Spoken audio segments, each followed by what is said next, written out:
ఎవరెవరో స్థలాలు వేల ఎకరాలు 1000 కోట్లు దోచేస్తూ ఉన్నారు. అలా కాకుండా పిల్లలకి, ఎందుకంటే వాళ్ళు పరిగెట్టాలి అంటే, వాళ్ళకి శక్తి కావాలంటే, 100 మంది పరిగెట్టాలంటే కనీసం 2 ఎకరాల స్థలం కావాలి.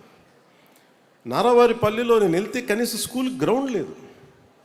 అందుకని నేనే సొంత డబ్బులతో కొనిచ్చాను. సో నా దగ్గర మొత్తం ఇలా మీకు కొనిచ్చేంత శక్తి సంపద లేదు, కానీ గవర్నమెంట్ మంది కాబట్టి నేను గవర్నమెంట్ నుంచి ఒక స్థలం వెతకమన్నా. అలాగే పేషీ అధికారులకు కూడా నా విన్నపం ఏంటంటే, మనకి వచ్చి ఒకసారి పర్సీవ్ చేసి మన విద్యార్థులకి ఒక ప్లే గ్రౌండ్ ఉండేలాగా మీరు ఒక ప్రయత్నం ఒకటి చేయండి దయచేసి. అదేవిధంగా మీకు మనం మాట్లాడితే మనం చాలా అలామింగ్గా ఏమనిపించిందని మీకు తెలియకపోవచ్చు, ఇవన్నీ కావచ్చు, కానీ ముఖ్యంగా పోలీస్ శాఖ వారికి కానీ తల్లిదండ్రులకు కానీ ఇక్కడ గంజాయి కనుక ఏదన్నా ఉంటే, మాదక ద్రవ్యాల బానిసలు ఎవరన్నా ఉంటే, దయచేసి అలాంటి వాళ్ళందరినీ మీరు సమాజం మీరందరూ కలిపి ఎక్కడికక్కడ వాళ్ళని మీరు అరెస్ట్ చేయించడమో డిస్కరేజ్ చేయడమో చేయాలి. ఎందుకంటే అది మటుకు చాలా చాలా అవసరం. అంటే వీళ్ళు మాదక ద్రవ్యాల మత్తులో కూర్చొని ఏదైనా చేసేయచ్చు అనుకుంటారు.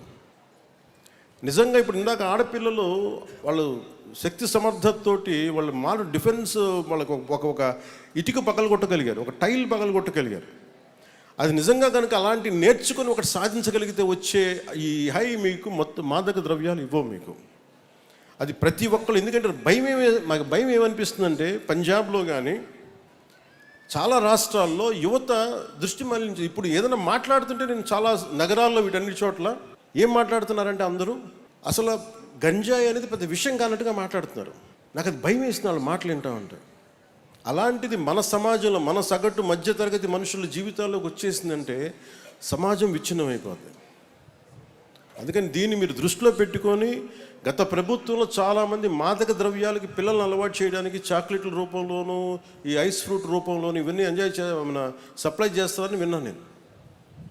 అందుకని దీన్ని దృష్టిలో పెట్టుకొని ఎడ్యుకేషన్ డిపార్ట్మెంట్, టీచర్స్, తల్లిదండ్రులు కూడా ఈ మెగా పేరెంట్ టీచర్స్ మీటింగ్లో మీరు దయచేసి దీన్ని డిస్కస్ చేయండి. అలాంటి వాతావరణం మన చిలకలూరిపేటలో ఉంటే దాన్ని సంపూర్ణంగా వాళ్ళని తరిమి కొట్టేదాకా మీరు నడుము బిగించండి మీ అందరూ. ఇది చాలా అవసరం.